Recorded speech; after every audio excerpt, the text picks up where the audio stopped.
Então está aí o ciclo de Rankine. Vamos ver como é que ele funciona em relação ao ciclo de Carnot.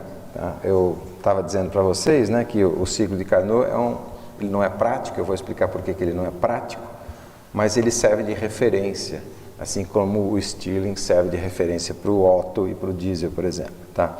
Então, no ciclo de Carnot, eu estou recolocando aqui a definição, você tem compressão isentrópica, beleza, significa que não tem reversibilidade no processo de compressão, não tem geração de calor, não tem atritos internos e tal. Isso aqui é que é o difícil de fazer na prática, é um aquecimento isotérmico. Então, olhando aqui no TS, tá, você tem a compressão, de cor aqui, você tem a compressão isentrópica, tudo bem, isso aqui, né, por construção a gente se aproxima. Agora, esse processo 2,3, que é o aquecimento a temperatura constante, é que é difícil de fazer na prática. Por quê? Porque quando você dá calor para alguma coisa, ela vai querer aumentar a sua temperatura, correto? Então a gente viu que isso no Stirling é prevenido, né? Esse aumento de temperatura é prevenido quando você permite que o gás expande, no caso do Stirling. O processo de expansão na turbina também é isentrópico, isso não tem muito problema. E aqui, de novo, o mesmo problema, né? Que 4.1, a rejeição de calor ser isotérmico. Então essas isotermias aqui que são os pontos onde tem problemas práticos. Se não fossem esses problemas práticos, seria o ideal. Por quê? Porque esse ciclo aqui, a gente viu pela segunda lei, ele tem o rendimento máximo. Todo ciclo reversível tem rendimento máximo, tem o mesmo rendimento máximo no mesmo ΔT. Tá?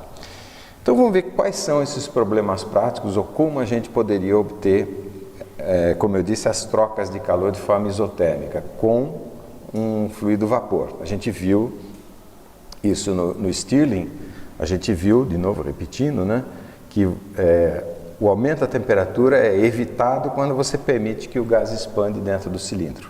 Tá? No caso do vapor, vai haver uma mudança de fase. Né? Então aqui nessa região a gente tem vapor, nessa região a gente tem líquido. Então o sistema está mudando de fase, de líquido para vapor. Se eu encaixar, né, ainda estou no diagrama TS, né, temperatura e entropia. Então se eu encaixar o ciclo de Carnot, por exemplo, como está mostrado aqui, né, então eu tenho aqui líquido saturado e vapor saturado, beleza, quando está mudando de fase, ele não muda a temperatura mesmo. Tá? Depois eu expando esse negócio na turbina, venho até um certo, quer dizer, as pressões estão aqui assim, né? Então eu tenho aqui a pressão máxima de trabalho, a pressão mínima de trabalho, tá? Então se eu expandir isso até a pressão mínima de trabalho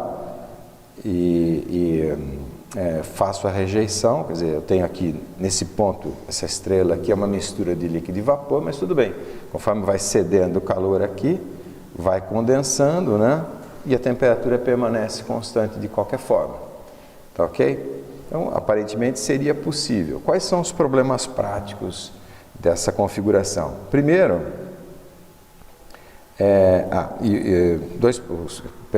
os problemas estão listados aqui. Né? Então, tudo bem, eu satisfaço aquela questão das temperaturas, mas eu tenho um problema, né, associado à erosão das pás das turbinas. Nessa expansão, nesse ponto aqui, você tem uma mistura de, como eu disse, né, nesse ponto aqui, você tem uma mistura de líquido e vapor. Esse líquido está na forma de gotas. E essas gotas, elas estão ali viajando no processo de expansão a algo como 100 metros por segundo, 120 metros por segundo. Então, isso impactando no metal, ele vai causar um problema sério de erosão. Tá? Então, erosão nas turbinas, bastante sério. Na verdade, a gente até consegue trabalhar aqui em 97%, 98%, quer dizer, aí as gotas são tão pequenas, algo como décimo de milímetro ou milésimo de milímetro, então é uma névoa mesmo, né? Parênteses, quando você vê o vapor, a neblina, por exemplo, ou mesmo as nuvens que estão lá no céu, né? Na verdade, você não está vendo água na fase de vapor, você está vendo água na fase líquida. É que são microgotas, micro no sentido de 10 a menos 6 metros, né? Mas são gotas líquidas, né? Pleonasmo, mas é isso mesmo, é água na fase líquida. Então até dá para trabalhar aqui próximo, para tirar um pouco mais de energia do processo. Por quê? Porque de qualquer forma as gotas elas são muito pequenas. tá? Mas qualquer coisa abaixo de 90% realmente fica proibitivo o uso, tá? E um outro motivo é uma baixa eficiência hidromecânica no bombeamento de uma mistura bifásica. Quem tem muito problema com isso aqui é a Petrobras. A Petrobras fura um poço, tá? E principalmente esses poços submarinos, porque tem grande profundidade, né? Aí quando você vai bombear essa mistura para cima, se precisar bombear para cima, é uma mistura de líquido e vapor, né? O líquido, petróleo, óleo, líquido e gases, né? Não condensáveis. E o bombeio disso para a superfície é bastante problemático. Ela investiu e investe muito em bombas de bombeamento bifásico, ou, como é um projeto que a gente tem aqui no laboratório, é a instalação de um separador, né? Vale a pena até falar. Então você tem aqui no fundo uma mistura, ou aqui estaria o poço, né? Então aqui você tem líquido mais gás. De alguma maneira, isso seria a situação natural, né? No próprio poço, você instala um separador, então, né, o óleo está vindo aqui, permeando da rocha para dentro do poço, né? Então você instala um dispositivo, que é um separador que vai no poço, e ele vai, digamos, produzir então um fluxo de líquido mais um fluxo de gás já separados, né? Então se investe muito nisso, tamanho é esse problema aqui ligado à baixa eficiência hidromecânica. Tá ok? Então, problemas práticos. Uma outra possibilidade seria configurar o ciclo dessa maneira aqui, né? Então, já que eu não posso ter erosão na turbina, eu vou colocar esse ponto aqui. A saída da turbina eu vou pôr como vapor saturado, né? E aqui, já que eu não consigo bombear bifásico, eu vou pôr como líquido saturado. Eu tenho dois problemas. Primeiro, né, esse probleminha aqui é aquele mesmo problema. Aqui você tem gás, né, fase gasosa, vapor, né? E eu estou absorvendo o calor nesse trechinho aqui, ó, nesse trechinho. E aí como é que eu vou fazer um gás absorver calor sem que a sua temperatura mude? Aí eu tenho que ir para aqueles sistemas mecânicos tipo o do motor de Stirling que eu expliquei para vocês, tá? E outro problema mais sério ainda é o nível de pressão. Se você pegar aqui, por exemplo, ó, isso aqui pode ser 100 graus, por exemplo, né? 100 graus.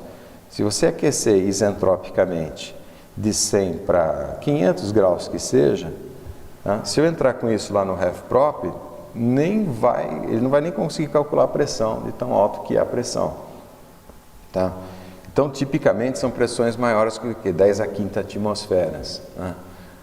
Vocês já viram, por exemplo, essas máquinas de cortar chapa de aço com jato de água, né? Então, máquinas de corte com jato de água, e a pressão ali é 1000 bar, 1500 bar, coisa do tipo, né? Numa região bem estreitinha. Então, milhares de bar já fura aço, né? Então, quanto mais 10 a quinta bar. Tá, okay? Então, realmente não é viável trabalhar nessa faixa de pressão, né? Cadê aqui a minha bomba?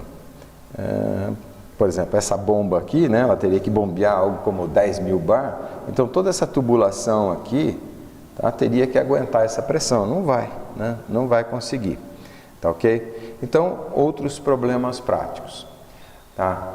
A importância de discutir os problemas práticos é para justamente motivar o que vem agora, que seria o ciclo de Rankine, né? Então, já que não dá para resolver nem dessa maneira e nem dessa maneira, por causa, digamos, da parte alta, né? Então a gente faz o seguinte no ciclo de Rankine. Então o ciclo de Rankine, eu vou até desenhar aqui, ele é o ciclo de Carnot na parte de baixo. Então, peguei a caneta errada. Na parte de baixo, ele é o ciclo de Carnot, como eu mostrei para vocês, né? Aqui, essa parte que eu desenhei em amarelo é como se fosse essa parte aqui, ó, né? Essa parte aqui assim, certo? No caso, então, eu tinha limitação de pressão, o que você faz? Então, em vez de trabalhar na temperatura constante aqui, que seria do ciclo de Carnot, então você fala, olha, eu vou limitar pela pressão e não mais pela temperatura, né? É assim que vai funcionar meu ciclo de Rankine. Entende? Então você corta a tampa do ciclo de Carnot, vou voltar aqui, né? Tira a tampa do ciclo de Carnot, que é uma tampa horizontal, porque a temperatura é constante no TS, tá? E põe uma tampa isobárica. Tá? E pronto, esse é o ciclo de Rankine. Tá? Então, a definição fica, como eu mostrei para vocês, né? A definição é a compressão isentrópica, tudo bem, a gente faz isso por construção na bomba, né? O processo 1,2, mesma coisa, o 1,2 aqui, o 3,4 na turbina, isentrópico. Isentrópico vai significar sem atrito, sem perda de calor e tal. Tá? Na base, eu consigo fazer o resfriamento isotérmico, porque eu vou estar mudando, eu não, né? O vapor vai estar mudando de fase, tá? E a diferença vai ser aqui, vai ser um aquecimento não mais isotérmico, mas um aquecimento isobárico. Tá? Isso vai ser feito na caldeira. Tá, ok? Então, o ciclo de Rankine nasce da impossibilidade de executar o ciclo de Carnot na sua exata definição. Então, o ciclo de Rankine é uma espécie de ciclo adaptado. É um ciclo possível, é o ciclo de Carnot possível, dentro das limitações técnicas que a gente tem. Tá? Então, hoje eu vou fazer um pouquinho diferente, eu vou desenvolver alguns exemplos com vocês. Né? O primeiro deles é o mais simples de todos, e eu vou fazer bem passo a passo para garantir, né, que a ideia fundamental seja absorvida. Tá, ok? Então, vou pegar um ciclo de Rankine, bem simples, tá? Sem reaquecimento, sem nada, isso a gente vai ver mais à frente. Eu tenho aqui, né, no ponto 1 o mínimo energético, então é o que sai ali da torre de resfriamento, né? Ela rejeita calor. Deixa eu pegar a caneta certa, senão isso aqui vai acabar ficando muito poluído. Canetinha aqui e pegar a cor vermelha.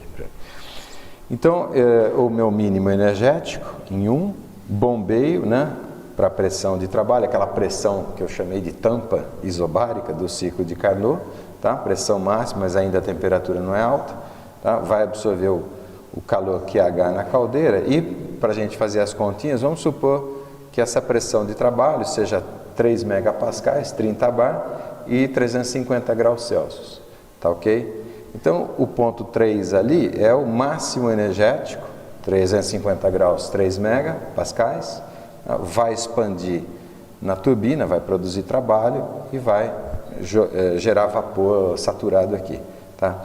Então, o excesso de energia térmica de 4 em relação a 1 vai ser rejeitado na torre de resfriamento e por essas duas setas que estão em cima e embaixo aqui, são as nossas condições de trabalho. Perdão. Então, x igual a 0 significa que o título ali embaixo vai ser 0, na saída da torre de resfriamento, ou seja, líquido saturado, tá? E vamos supor que essa pressão mínima aqui seja de 75 kPa, tá ok? Então, vamos lá. Olhando no gráfico, tá?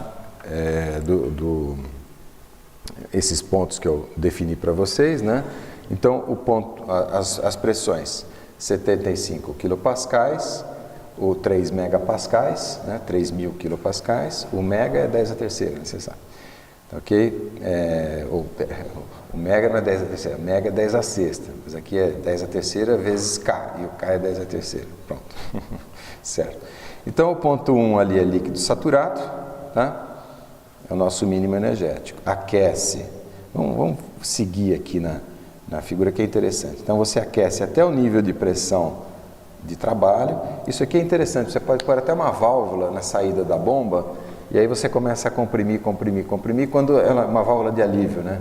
Quando ela atingiu a pressão de trabalho, 3 megapascais, uma mola abre, uma portinhola ou alguma coisa assim, tá? E aí então ela mantém essa pressão regulada, inclusive em 3.000 kPa. Tá? Então aqueceu, entra na caldeira, absorve calor até a temperatura máxima, né? Entra na turbina e expande, e da mesma maneira, essa pressão de 75 você pode controlar, né, de maneira bem simples. Então, tanto o 3.000 quanto o 75 são pressões controladas, tá? Ou por dispositivos mecânicos, como uma válvula de alívio, como eu falei para vocês, ou até um controle eletrônico mesmo. Tá? E aí, então, expande na turbina e completa a rejeição de calor na torre de resfriamento. Ok? Vamos ver os cálculos. Agora que eu queria que vocês acompanhassem o formalismo aqui, mesmo que seja simples demais. Então, o importante não é tanto a conta que eu vou fazer, mas o formalismo. Então, eu desenhei aqui à direita o ciclo, e o que a gente vai fazer é aplicar sistematicamente a primeira lei para um volume de controle que está desenhado aqui, volume de controle. Tá? Então, a gente vai mudar a posição do volume de controle, né, de equipamento para equipamento. O primeiro deles é na bomba. Tá? Então, eu escrevi ali a primeira lei, aqui em cima, né? O calor ali absorvido, menos o trabalho exportado. Tá? Isso, parênteses, isso que eu estou falando é aquela convenção de sinais que a gente usa, né? Calor que entra no sistema, calor que entra no volume de controle é positivo e trabalho que sai é negativo. Tá? Isso é a nossa convenção. Lembra da máquina de Newcomen? Você dá carvão para ela, você dá calor para ela e ela tira a água do fundo da mina, ou seja, ela produz trabalho para você. Tá? Então, do lado esquerdo aqui, eu tenho o calor que entra menos o trabalho que sai. Isso é positivo. Se quando eu fizer as contas der negativo, menos QBBA, significa que está entrando calor na bomba. Tá ok? E do lado direito, né, a energia que está entrando e saindo associada aos fluxos de massa. Então, a vazão aqui é M ponto, tá? A vazão vai ser igual para todo mundo, porque esse ciclo é simples, né? Então, está saindo M ponto H2 e está entrando M ponto H1 em termos energéticos, ok? No caso do ciclo de Rankine, o bombeio é isentrópico, então não há troca de calor, nem geração interna de calor, porque não tem atrito, tá? Então eu tenho simplesmente que o calor ali, o trabalho associado ao acionamento da bomba, o trabalho específico, né, é H1 menos H2. Tá? Como eu sei que H1 é menor do que H2, porque H1.1 é o mínimo energético do sistema, H1 menos H2 é negativo. E se for negativo, significa que está ao contrário do sentido no caso da máquina de Newcomen. A máquina de Newcomen produzia trabalho para mim. Se é o negativo disso, significa que essa máquina, que essa bomba, ela está consumindo o trabalho e não produzindo o trabalho, não exportando o trabalho. Tá, ok? Então, esse é o resultado final. Né? E lembrando que eu já sei que isso vai ser negativo, porque H2 é maior do que H1, portanto, esse trabalho é absorvido. Ok? Em seguida, a gente muda o volume de controle, agora ele está envolvendo a caldeira, e eu faço o mesmo equacionamento. Então, a primeira lei, para aquele volume de controle que está desenhado à direita, né? No caso, não há trabalho envolvido na caldeira, e simplesmente, né, o calor trocado lá, né, o calor específico aqui, absorvido na caldeira, é o H3 menos H2. Tá? Lembrando que H3 eu sei que é maior do que H2, né? O ponto 3 é o máximo energético, portanto esse Q aqui é positivo. Se ele é positivo, ele está entrando no sistema. Como a gente diz aqui em São Carlos, está entrando para dentro do sistema. É a máquina de Newcomen, você dá carvão para ela. Né? Então entra calor no sistema. Tá, ok? Passo seguinte, o volume de controle agora está envolvendo a turbina. Tá, ok? Como está desenhado ali. Então, novamente, primeira lei aqui, tá? O processo supostamente é isentrópico, então é adiabático, não há trocas de calor, né? Não tem perda de calor. Parênteses, na prática, você põe a mão em cima da turbina, ela está quente. Se você sente esse calor com a mão na turbina, significa que ela está perdendo calor para o ambiente, tá? Mas isso, numa primeira análise, é bastante desprezível, tá? Até porque você pode isolar e praticamente eliminar isso mesmo. Tá, ok? Então, para nós aqui não está havendo perdas de calor, também não está havendo geração interna, porque não tem atritos e tal, tá? Então, refazendo as contas, sobra aqui as parcelas de energia entrando e saindo associadas ao fluxo de massa, né? O M ponto. O M ponto, lembrando, está aqui, é igual para todo mundo, tá? Então, eu vou ter, no final das contas, que o trabalho produzido na turbina é o H3 menos H4. eu sei que H3 é maior do que H4, não é? Porque o ponto 3 é o máximo energético do sistema. Então esse trabalho ele é positivo. Se ele é positivo, ele está saindo do sistema. Eu pus a palavra rejeitado, nem é muito bom, né? Devia ter posto exportado. Ele está sendo exportado, ele está saindo do sistema. É a máquina de Newcomen. Você deu carvão para ela, ela tirou água do fundo da mina para você, ok?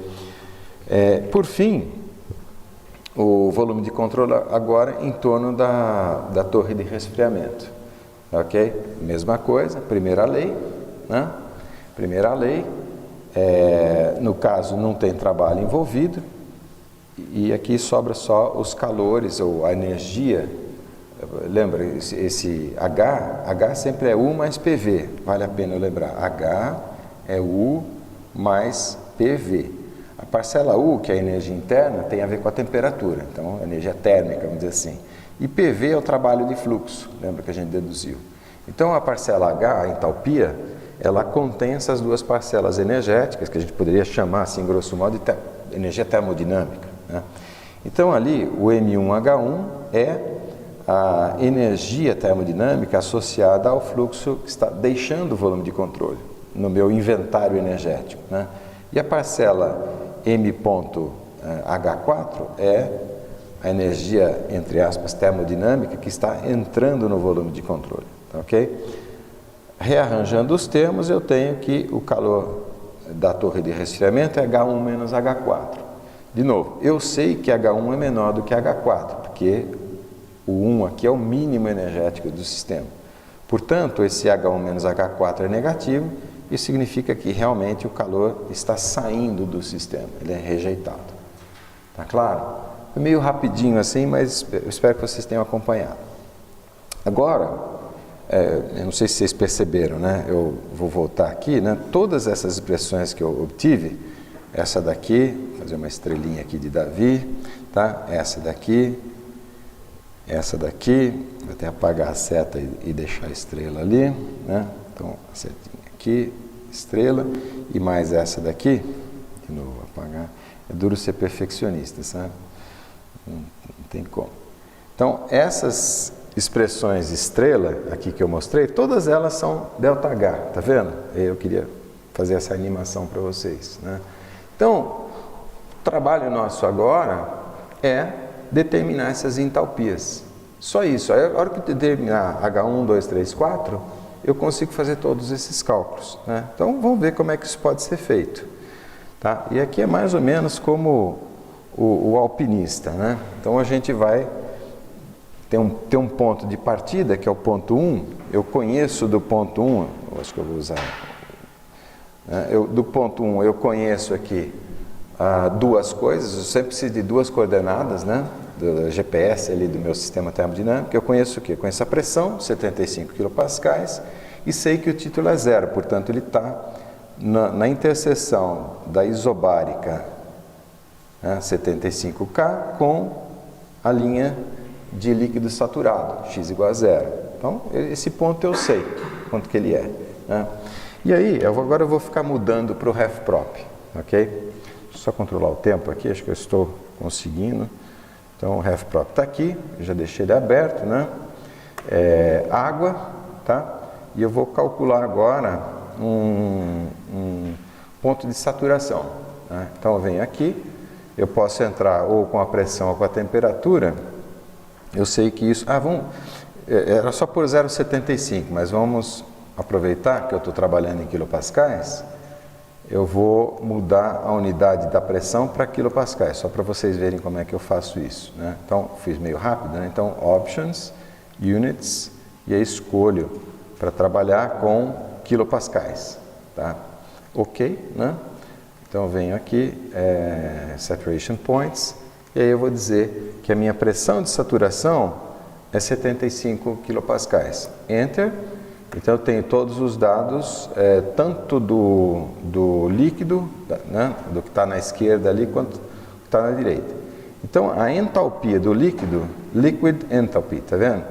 384,44. Tá? Então vamos ver se bate aqui, ó, 384,44. Poderia até não bater esse número, tá? Porque lembra, a entalpia depende de uma referência a referência, o estado de referência, você vê aqui, olha, reference state, tá vendo? Então, se eventualmente você está usando um livro, ou uma tabela, um outro software, que tem outro estado de referência, né? Então, você tem um default aqui, certo? Que é o 25 graus, 1 kPa, mas você pode mudar isso, tá? Vai mudar esse valor absoluto das entalpias né, e entropias e tal, porém os ΔHs não, né? Voltando aqui para a apresentação, né? As expressões estrela ali, tá vendo? É sempre ΔH, né? Sempre ΔH, então não faz diferença o estado de referência. A hora que você fizer o ΔH, esse ponto referencial vai se cancelar, tá, ok? Então, está aqui a entalpia do líquido, certo? Vamos lá, nós somos o alpinista, a gente fixou o primeiro ponto de apoio. A gente vai escalar uma parede e está fazendo uma costura, né? Então, o primeiro ponto de apoio está aqui. Próximo ponto de apoio. O que eu conheço do ponto 2? Do ponto 2 eu conheço a pressão, né? Então eu sei que o ponto 2 está no cruzamento, né, da linha da isobárica de 3 megapascais com a isentrópica correspondente à entropia do ponto 1, que eu calculei aqui, que é 1,2132. Vamos voltar no RefProp, né? Entropia do líquido, liquid entropy, tá vendo? 1,2132, né? Então, fica fácil identificar. No cruzamento dessas duas linhas é o ponto 2. Então, eu vou lá no RefProp, né? Deixa eu marcar aqui. Então, do ponto 2, as duas coordenadas que eu vou usar para identificar tudo do ponto 2, né? Entalpias e tal, são a entropia, que é igual à entropia do estado, o 2 é igual à entropia do estado 1, e a pressão de 3 mega, né? Então, eu vou lá no RefProp, vou colocar as duas coordenadas que eu tenho, que é o 3 megapascais, ou 3.000 quilopascais. É que aqui, desculpa, aqui eu estou no estado de saturação, né? E no estado de saturação basta uma coordenada, porque justamente a segunda informação é estar no estado de saturação. Então eu preciso calcular um ponto especificado aqui, né? Então eu vou lá, a pressão 3.000 quilopascais, né? E se eu digitar aqui, ele ainda está esperando um dado. Esse dado é a entropia do líquido, que é esse 1,2132. Então, em entropia aqui eu digito 1,2132. Enter, agora ele calcula tudo, tá vendo? Então, a temperatura ali 91,94, vamos ver se está batendo, né? 91,94. E o importante para os cálculos energéticos é a entalpia, 387,48. Então, 387,44, uma pequena diferença aqui, tá ok? Vamos só ver o ΔT, isso é interessante, né? Então, a temperatura no ponto 1, deixa eu até apagar isso aqui para não confundir. Então, a temperatura no ponto 1 é 91,76, arredondando, né?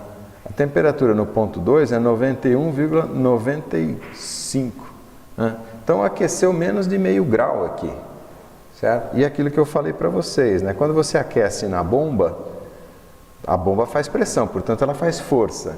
Mas, como o fluido ou o escoamento é praticamente incompressível, não tem compressão, né? Não tem variação significativa de volume, tá? Então, o trabalho é pequeno e o aquecimento é muito pequeno também, né? É diferente de um compressor, que seria o equivalente de uma bomba, né? Mas o compressor ele comprime e na compressão do gás, esse gás se contrai bastante. E esse processo de contração envolve muito trabalho e esse trabalho acaba virando temperatura, tá? Pro gás ali, porque na medida que essas paredes ali estão comprimindo o gás, elas estão também acelerando as partículas que estão se chocando com essa parede, tá ok? Então, nos ancoramos, começamos aqui no ponto 1, no ponto 2 a gente pôs o nosso segundo ponto de apoio, vamos ver o ponto 3. Ponto 3, o que a gente tem do ponto 3? A gente sabe a pressão máxima, tá? Na verdade é fácil também, a gente sabe a pressão máxima e a temperatura máxima, a gente sabe essas duas informações. Então, mesma coisa, é só entrar com 350 graus e o 3 megapascais ali. Então, é 350 de temperatura e pressão de 3.000 quilopascais. Enter. Então, eu tenho entalpia 3.116,1 e entropia 6,75 mais ou menos. Então, vamos ver se... né? 316,1 e 6,75, alguma coisa assim, arredondando, né? Outro parênteses, às vezes eu arredondo para falar, mas as contas sempre façam com a maior quantidade de casas decimais que você tiver paciência, tá, ok? Então, o ponto 3 foi trivial, né? O ponto 4, esse sim é um nada... né? Não é tão trivial, mas é quase que trivial. O que eu conheço do ponto 4? Conheço a pressão, ou seja, está na isobárica de 75K, e conheço a entropia, porque a entropia do ponto 3 é igual à entropia do ponto 4, porque supostamente a expansão é isentrópica, ou seja, está na linha isentrópica, né? Correspondente aqui ao 6,75, tá? Então está na isentrópica 6,75, que no TS é uma linha vertical. Então o ponto 4 está no cruzamento ali das duas, né?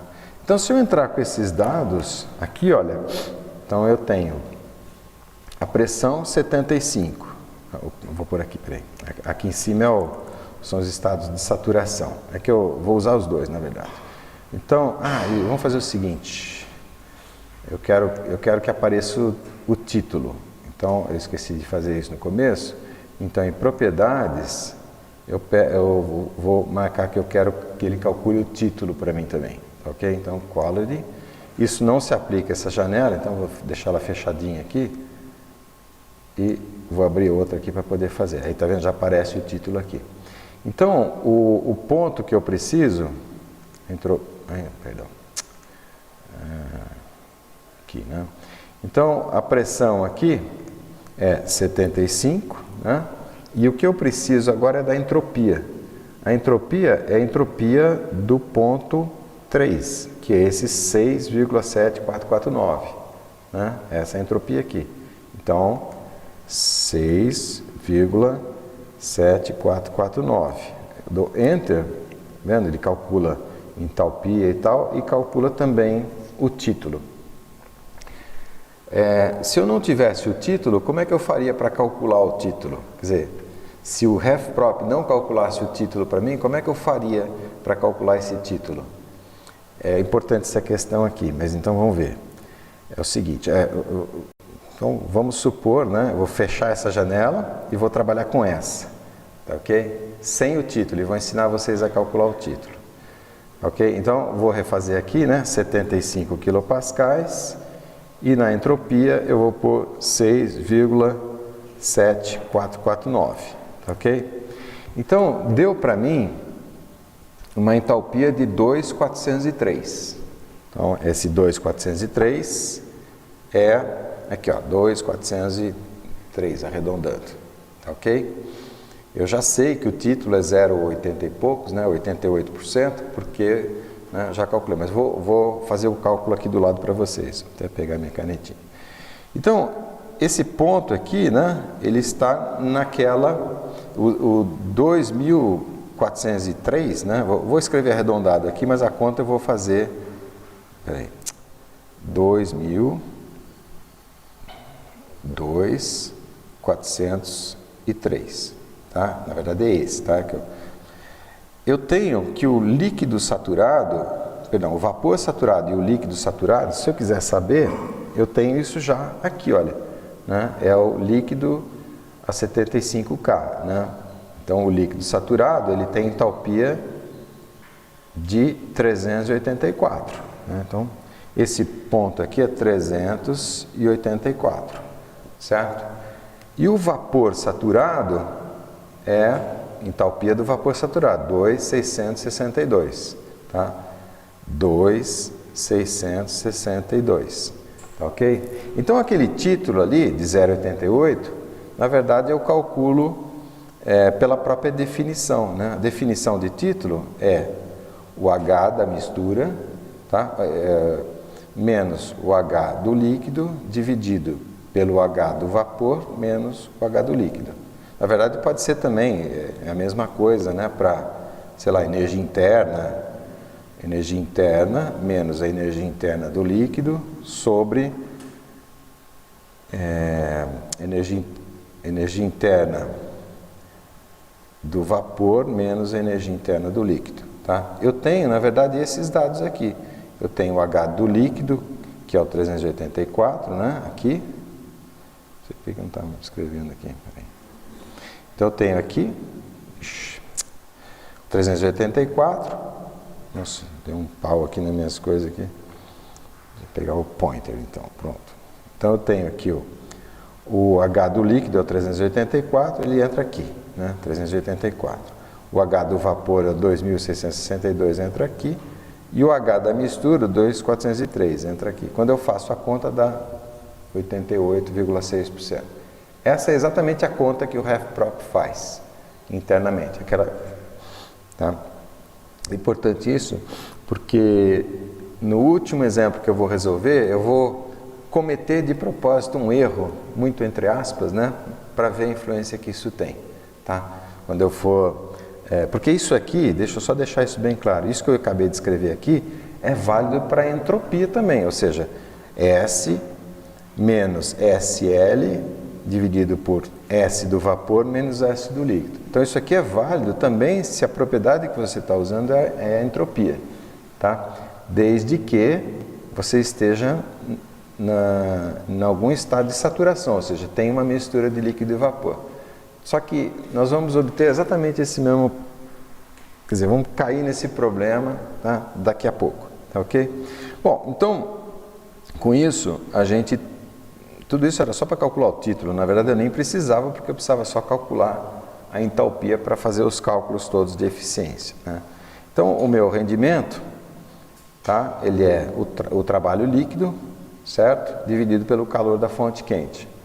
Aqui eu já até abandonei a convenção de sinais, né? Então o trabalho gerado na turbina, todos os parênteses aqui são positivos, tá? Então o trabalho na turbina, H3 menos H4, o trabalho consumido na bomba, H2 menos H1, e o calor absorvido na caldeira, H3 menos H2. Substituindo os números todos, tá? Eu tenho aqui que o rendimento é 26,3%.